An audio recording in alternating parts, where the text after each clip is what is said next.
نحمده ونستعينه ونستغفره ونعوذ بالله من شرور أنفسنا ومن سيئات أعمالنا ومن يهده الله فلا مضل له ومن يضلله فلا هادي له وأشهد أن لا إله إلا الله وحده لا شريك له وأشهد أن محمدا عبده ورسوله يا أيها الذين آمنوا اتقوا الله حق تقاته ولا تموتن إلا وأنتم مسلمون يا أيها الناس اعبدوا ربكم الذي خلقكم من نفس واحدة وخلق منها زوجها وبث منهما رجالا كثيرا ونساء واتقوا الله الذي تساءلون به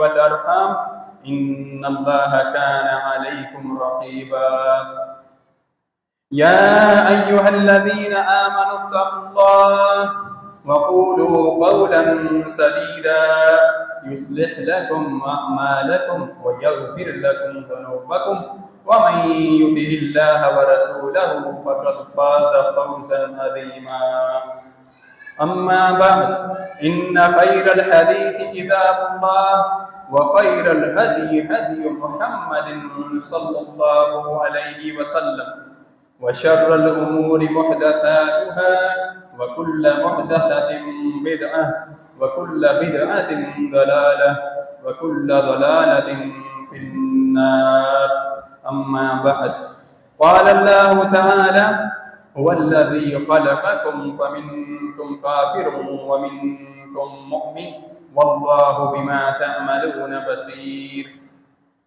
وقال النبي صلى الله عليه وسلم أيما امرئ قال لأخيه يا كافر فقد باء بها أحدهما إن كان كما قال وإلا رجعت عليه رواه مسلم۔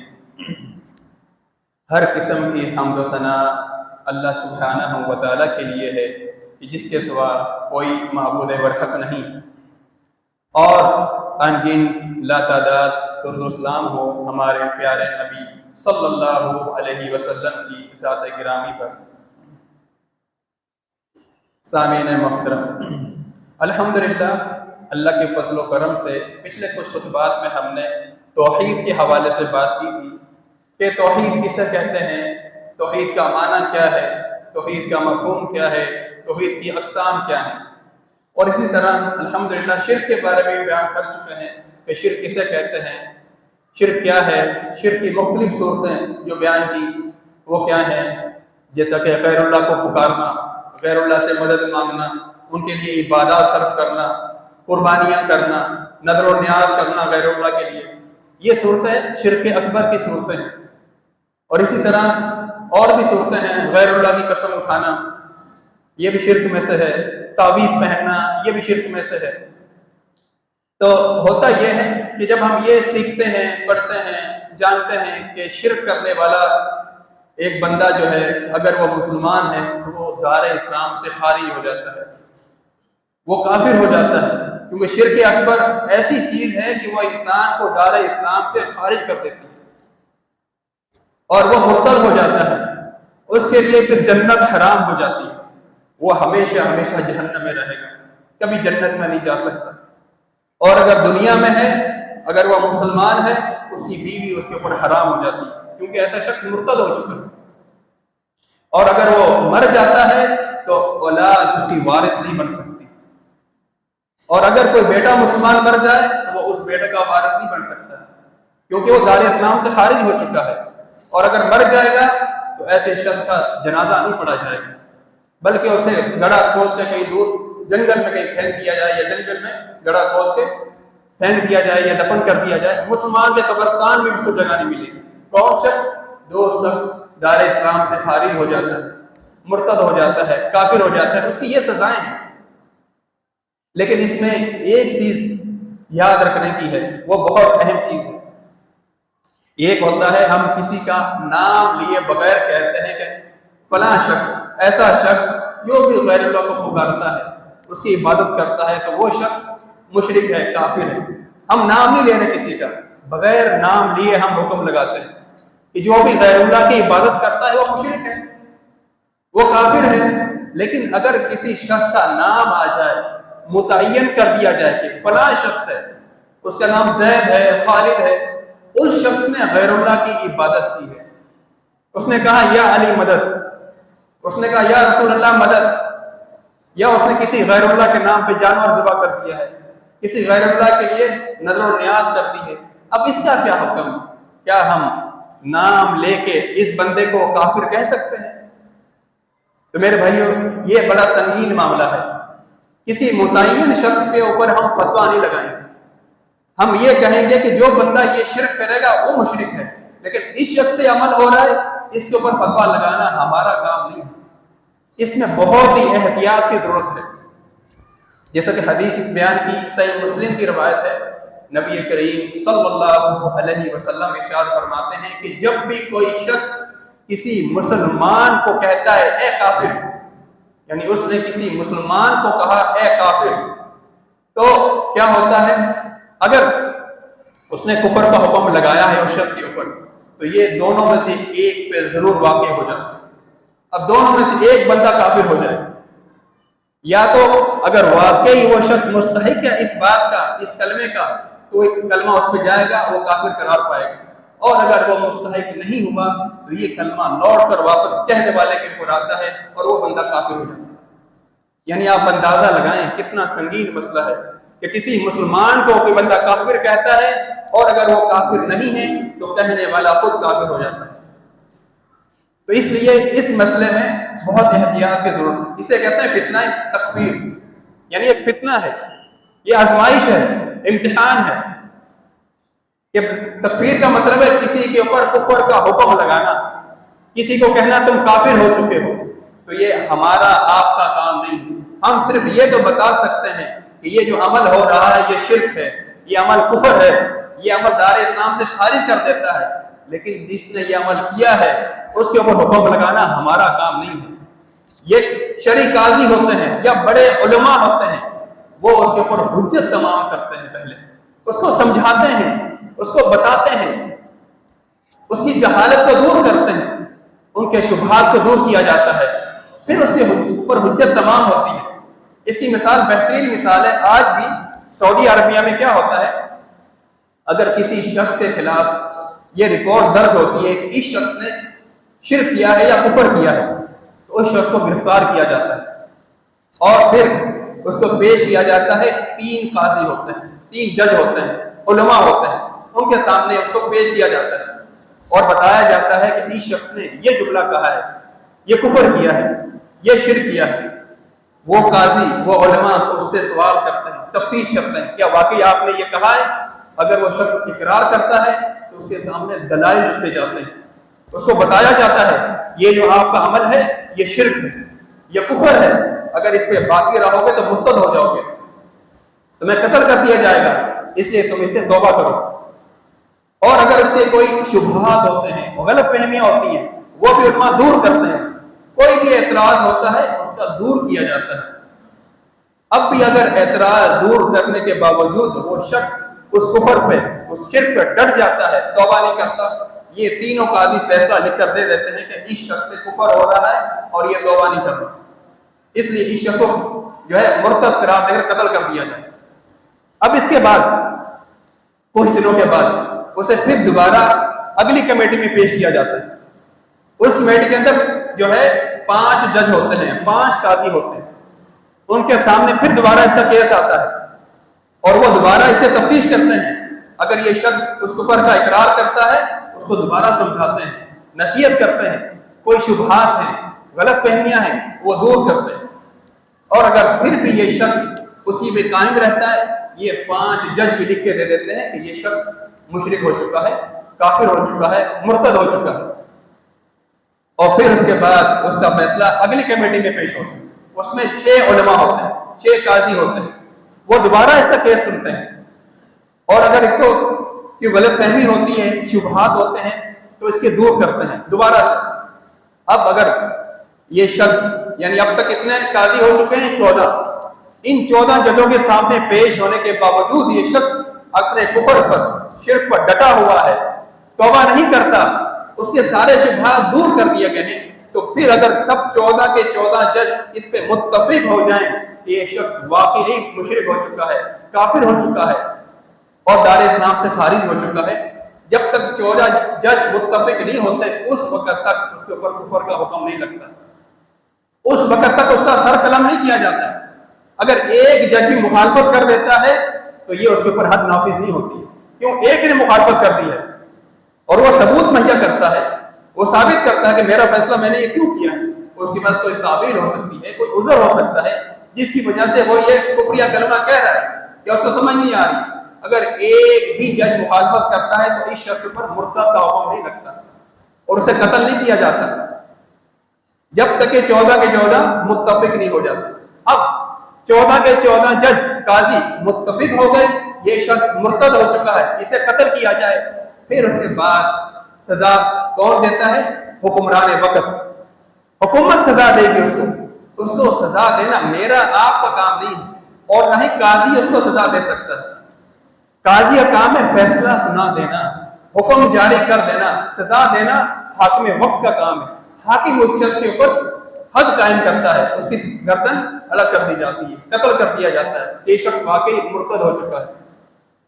لیکن یہ چیز ذہن میں رہے، ہمارے سامنے وہ مرتد ہو کے مرا ہے لیکن ہم اس کے متعلق جہنم کی گواہی نہیں دیں گے، وہ جہنم میں گیا ہے نہیں گیا ہے یہ اللہ جانتا ہے، ہمارے سامنے مرتد ہو کے مرا ہے تو ہم اتنی بات کہیں گے۔ اب دیکھیں ہمارے یہاں معاملہ کتنا آسان ہے، ہر بندہ اٹھتا ہے دوسرے کو مشرک ہے، یہ کافر ہے، یہ دار اسلام سے خارج ہے، فتوے لگانا شروع کر دیتا ہے۔ میرے بھائیو یہ معاملہ اتنا آسان نہیں ہے، یہ ہمارا کام نہیں ہے، ہم لوگوں کو نصیحت کر سکتے ہیں، سمجھا سکتے ہیں، ان کے سامنے توحید بیان کریں، ان کو بتائیں یہ عمل جو تم کر رہے ہو یہ شرک ہے، یہ کفر ہے، آپ اس سے باز آ جائیں، لیکن اس کے اوپر حکم لگانا، اسے مشرک قرار دینا ہمارا کام نہیں ہے۔ اگر ہم ایسے ناجائز کسی کے اوپر حکم لگائیں گے، فتویٰ لگائیں گے تو یہ کلمہ لوٹ کر ہمارے اوپر آئے گا، اور جیسے کہ حدیث ہے صحیح مسلم کی کہ وہ بندہ خود کافر ہو جاتا ہے۔ اب دیکھیں ہمارے معاشرے میں کیا ہوتا ہے، کچھ لوگ اٹھتے ہیں یہ فلاں گستاخ رسول ہے، فلاں نے یہ قرآن کی گستاخی کر دی ہے، چلو یہ حملہ کرو، اسے زندہ جلا دو، اسے قتل کر دو۔ میرے بھائیو یہ جہالت ہے، کسی کے اوپر حکم لگانا پہلے اس کے سامنے دلائل رکھے جائیں گے، اس کو سمجھایا جائے گا، اس کو بتایا جائے گا۔ کیوں؟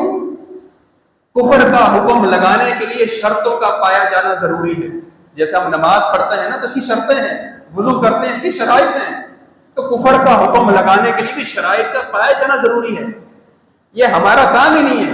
علماء شرائط دیکھیں گے اس کے اندر پائی جاتی ہیں یا نہیں پائی جاتی، پھر حکم لگائیں گے اور پھر عدالت سزا سنائے گی اور حکمران وقت اس کے اوپر حکم لگائے گا، حد قائم کرے گا، سزا دے گا۔ اب اس کے لیے کچھ احادیث بیان کرتا ہوں کہ کچھ واقعات ہیں کہ بعض لوگوں سے کفر سرزد ہوا، شرک سرزد ہوا، لیکن ان کے اوپر کفر کا حکم نہیں لگایا گیا۔ کیوں؟ کیونکہ شرائط نہیں پائی جاتی تھی۔ اور اسی طرح کچھ رکاوٹیں بھی ہیں کہ جو حکم لگانے سے ہمیں روکتی ہیں کہ آپ اس شخص کے اوپر حکم نہیں لگا سکتے، اس وجہ سے ان واقعات میں آپ دیکھیں گے کہ اگرچہ ان سے شرک ہوا، کفر ہوا، لیکن ان کو کافر یا مشرک نہیں کہا گیا۔ پہلی روایت صحیح بخاری کی ہے اور مسلم میں بھی حدیث موجود ہے، نبی کریم صلی اللہ علیہ وسلم نے پچھلی امتوں میں سے ایک شخص کا واقعہ بیان کیا۔ ایک شخص تھا، بہت مالدار تھا اور زندگی میں اس نے ایسے گناہ کرتا رہا، مرتے وقت اس نے اپنے بچوں سے کہا کہ بچوں میں نے زندگی گزاری ہے لیکن نافرمانی میں گزاری ہے، اب اگر میں مر جاؤں تو آپ لوگوں نے مجھے کیا کرنا ہے، جلا دینا ہے، جلا کے میری راکھ بنا دینا اور ہڈیوں کو بھی پیس دینا۔ اس کے بعد ایک روایت میں آتا ہے کہ جب تیز ہوا چلے اس میں اڑا دینا، دوسری روایت میں آتا ہے کہ پانی جو دریا کا پانی ہے اس میں بہا دینا۔ ان کے بچوں نے اس کے ساتھ یہی عمل کیا۔ جب یہ شخص مر گیا اور اس کی راہ کو بہا دیا گیا یا اڑا دیا گیا تو اللہ سبحانہ و تعالیٰ نے اسے زندہ کیا۔ ان اللہ علی کل شیء قدیر، اللہ تعالیٰ تو ہر چیز پر قادر ہے۔ کن فیکون ہے، اللہ نے حکم دینا ہے وہ زندہ ہو جائے گا، وہ زندہ ہو گیا۔ اللہ تعالیٰ نے پوچھا تم نے یہ کیوں کیا؟ وہ بندہ کہتا ہے اللہ میں تیرے سے ڈر گیا، مجھے خوف آ گیا، میرے عمل ایسے تھے، میں نے خوف کی وجہ سے عذاب سے بچنے کے لیے عمل کیا ہے۔ اللہ سبحانہ و تعالیٰ اس شخص کو معاف کر دیتا ہے۔ اب دیکھیں یہ اس شخص نے کیا سوچا کہ جب میں ہوا میں اڑا دیا جاؤں گا، راکھ بن جائے گی، دوبارہ کون زندہ ہوگا؟ اور یہ عقیدہ رکھنا کہ دوبارہ زندہ نہیں ہوگا یہ کفر ہے، یا یہ عقیدہ رکھنا کہ اگر مجھے راکھ بنا کے اڑا دیا جائے اللہ مجھے دوبارہ زندہ نہیں کر سکے گا، یہ کفر ہے۔ لیکن اس شخص کی جہالت کی وجہ سے، اس کو پتہ نہیں تھا، اسے علم نہیں تھا، جس کی وجہ سے اس سے یہ عمل ہو گیا، عمل جہالت کی بنیاد پر ہوا، تو اس لیے اس شخص کے اوپر کفر کا حکم نہیں لگایا، بلکہ اللہ تعالیٰ نے اس کے ڈر کو، خوف کو دیکھتے ہوئے اس کے ایمان کی وجہ سے اسے معاف کر دیا اور جنت میں داخل کر دیا۔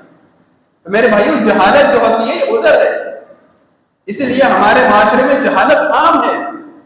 ہمارے معاشرے میں جو لوگ موجود ہیں ان کو جو سمجھانے والے ہیں، جو علماء کہلاتے ہیں، انہوں نے ان کو شرک پہ لگایا ہوا ہے، انہوں نے کفر پہ لگایا ہوا ہے، ان کے سامنے یہی دین ہے، ان کو یہی بتایا گیا ہے یا رسول اللہ مدد پکارو، یا علی مدد پکارو، یہ دین ہے، یہ توحید ہے، یہ ایمان ہے۔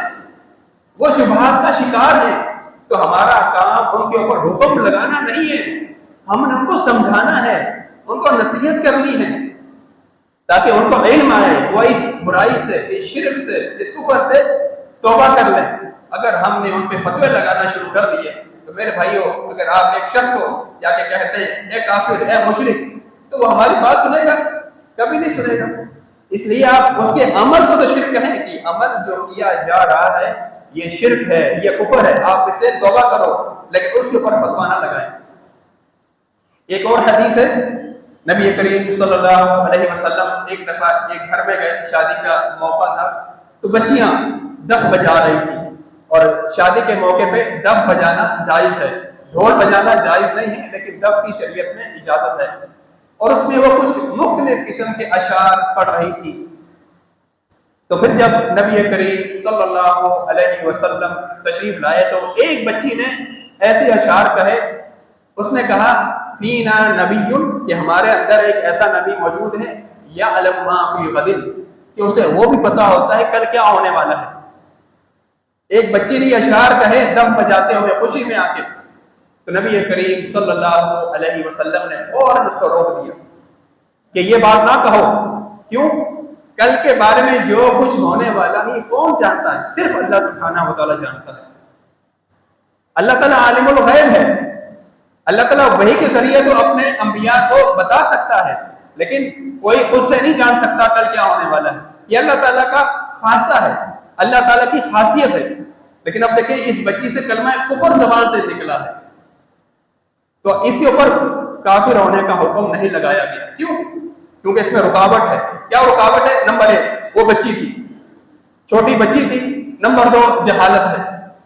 اور بچوں کے بارے میں حدیث میں آتا ہے، نبی کریم صلی اللہ علیہ وسلم فرماتے ہیں، ابن ماجہ کی روایت ہے، علامہ البانی رحمہ اللہ نے صحیح قرار دیا کہ رفع القلم عن 3، کہ 3 لوگوں سے قلم کو اٹھا دیا گیا ہے، یعنی 3 لوگ ایسے ہیں کہ اگر کوئی عمل کرتے ہیں، جرم کرتے ہیں، گناہ کرتے ہیں تو ان سے پکڑ نہیں ہوتی، ان کی پوچھ نہیں ہوتی۔ وہ 3 لوگ کون سے ہیں؟ ایک بچہ جب تک کہ وہ بالغ نہیں ہو جاتا اس وقت تک وہ شریعت کا مکلف نہیں ہے، اگرچہ اس سے کفر ہو، شرک ہو، اس کے اوپر حکم نہیں لگایا جاتا۔ دوسرا وہ شخص جو سو رہا ہے، نیند کے اندر ہے، اگر نیند کی حالت میں اس سے کوئی کلمہ کفر ادا ہو جاتا ہے، شرک یا جملہ بول دیتا ہے، تو اس کے اوپر حکم نہیں لگے گا، کیوں؟ اس سے قلم اٹھا لیا گیا۔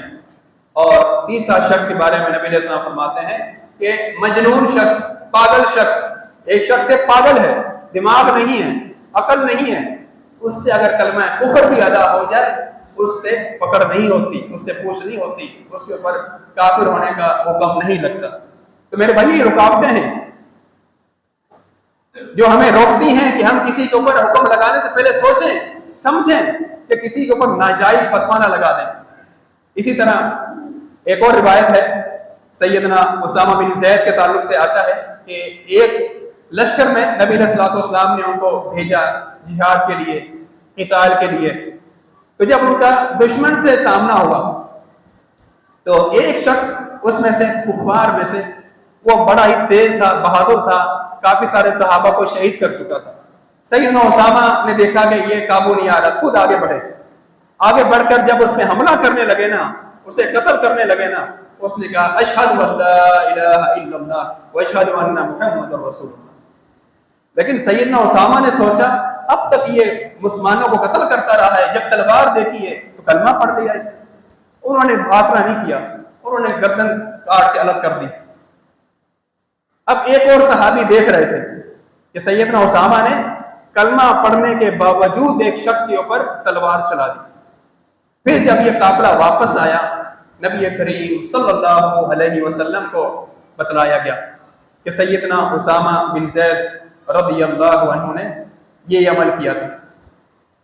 نبی علیہ الصلوۃ والسلام نے سیدنا اسامہ کو بلایا، اے اسامہ، کیا تم نے اس شخص کو قتل کر دیا تھا اس کے باوجود کہ اس شخص نے جو ہے وہ کلمہ پڑھ لیا تھا؟ تو سیدنا اسامہ فرماتے ہیں یا رسول اللہ، اس نے تو تلوار کے ڈر سے کلمہ پڑھا تھا۔ نبی کریم صلی اللہ علیہ وسلم فرماتے ہیں کیا تم نے اس کا دل چیر کے دیکھ لیا تھا کہ اس نے تلوار کے ڈر سے کلمہ پڑھا ہے یا واقعی وہ مسلمان ہو چکا ہے؟ تو تم اس کا دل چیر کے دیکھ لیتے تاکہ تمہیں پتہ چل سکے۔ سیدنا اسامہ کو اب افسوس ہونے لگا کہ میں نے کیا کر دیا ہے۔ پھر اس کے بعد نبی علیہ السلام فرماتے ہیں اے اسامہ، تم قیامت والے دن کیا کرو گے جب یہ شخص اللہ کے دربار میں یہ کلمہ توحید پیش کرے گا، یا اللہ میں نے کلمہ پڑھ لیا تھا پھر بھی اس نے مجھے قتل کر دیا۔ سیدنا اسامہ فرماتے ہیں یا رسول اللہ، اس شخص نے فلاں صحابی کو شہید کیا، فلاں صحابی کو شہید کیا۔ نبی علیہ السلام فرماتے ہیں اے اسامہ، تم کیا کرو گے جب وہ یہ شخص کلمہ پیش کرے گا اللہ تعالیٰ کے دربار میں؟ سیدنا اسامہ بہت پریشان ہوتے ہیں اور کہتے ہیں کاش کہ میں آج مسلمان ہوا ہوتا، اس سے پہلے میں مسلمان ہی نہ ہوتا، آج اسلام قبول کیا ہوتا، مجھ سے یہ جرم نہ ہوتا۔ کتنی بڑی مجھ سے غلطی ہو گئی کہ ایک شخص نے کلمہ پڑھا لیکن میں نے اس کے کلمے کو قبول نہیں کیا اور میں نے اس کی گردن کاٹ دی۔ تو میرے بھائیو، یہ کوئی چھوٹا معاملہ نہیں ہے۔ ہمیں دلوں کے اوپر نہیں جانا کہ دل میں کون کیا کر رہا ہے، اس نے کلمہ پڑھ لیا ہے، وہ مسلمان ہے۔ تو اس لیے بہت احتیاط کی ضرورت ہے۔ ایک اور حدیث میں صحیح مسلم کی غالباً روایت ہے، نبی کریم صلی اللہ علیہ وسلم نے ایک شخص کا قصہ بیان کیا، اور یہ واقعہ ایسا ہے کہ اس میں بیان کیا جا رہا ہے کہ اللہ سبحانہ و تعالی بندے کی توبہ سے کتنا خوش ہوتا ہے۔ یعنی ہم گنہگار ہیں، خطا کار ہیں، گناہوں میں ڈوبے ہوئے ہیں، اگر ہم کسی وقت ہمیں شرم آئے، حیا آ جاتی ہے، ہم اللہ سے معافی مانگتے ہیں، توبہ کر لیتے ہیں، تو ہمارا رب بہت خوش ہوتا ہے۔ اللہ تعالیٰ ناراض نہیں ہوتا، اللہ تعالیٰ خوش ہوتا ہے کہ میرے بندے نے توبہ کی ہے، مجھ سے معافی مانگی ہے، میرا بندہ میرے سامنے آگے رو رہا ہے، اپنے گناہوں کی معافی چاہتا ہے، تو اللہ تعالیٰ خوش ہوتا ہے۔ کتنا خوش ہوتا ہے اس کی مثال نبی کریم صلی اللہ علیہ وسلم نے بیان فرمائی کہ اللہ تعالیٰ اس شخص سے بھی زیادہ خوش ہوتا ہے کہ اگر ایک شخص صحرا کے اندر سفر کر رہا ہے اور اس کے پاس اونٹنی ہے یا اونٹ ہے، اس کے اوپر اس کا سامان لگا ہوا ہے، کھانے کا، پینے کا، جو اس کا ساز و سامان ہے سارا اونٹنی کے اوپر موجود ہے۔ ایک جگہ پہ وہ رکتا ہے، درخت کے نیچے سواری کو باندھ دیتا ہے، وہ سوچتا ہے تھوڑی دیر آرام کر لوں، تھک گیا ہوں سفر کرتے کرتے، پھر آگے سفر کروں گا۔ اب وہاں پہ وہ سواری کو باندھ کے نیچے اتر کے لیٹ جاتا ہے۔ جب وہ سو جاتا ہے، تھوڑی دیر بعد جب اس کی آنکھ کھلتی ہے تو دیکھتا ہے کہ اس کی سواری موجود ہی نہیں، سواری غائب ہو چکی ہے۔ آپ تصور کریں، صحرا ہے، نہ اس کے پاس کھانا ہے نہ پینا ہے، اور وہ پرانا دور یاد کریں۔ آج کا دور نہیں کہ موبائل یا فون کر کے آپ بلا لیں گے کسی کو، نہیں میرے بھائی، کوئی رابطے کا انتظام نہیں ہے۔ وہ بیچارہ اٹھ کے دیکھتا ہے آگے پیچھے کوئی نام و نشان نہیں سواری کا، بہت پریشان ہوتا ہے۔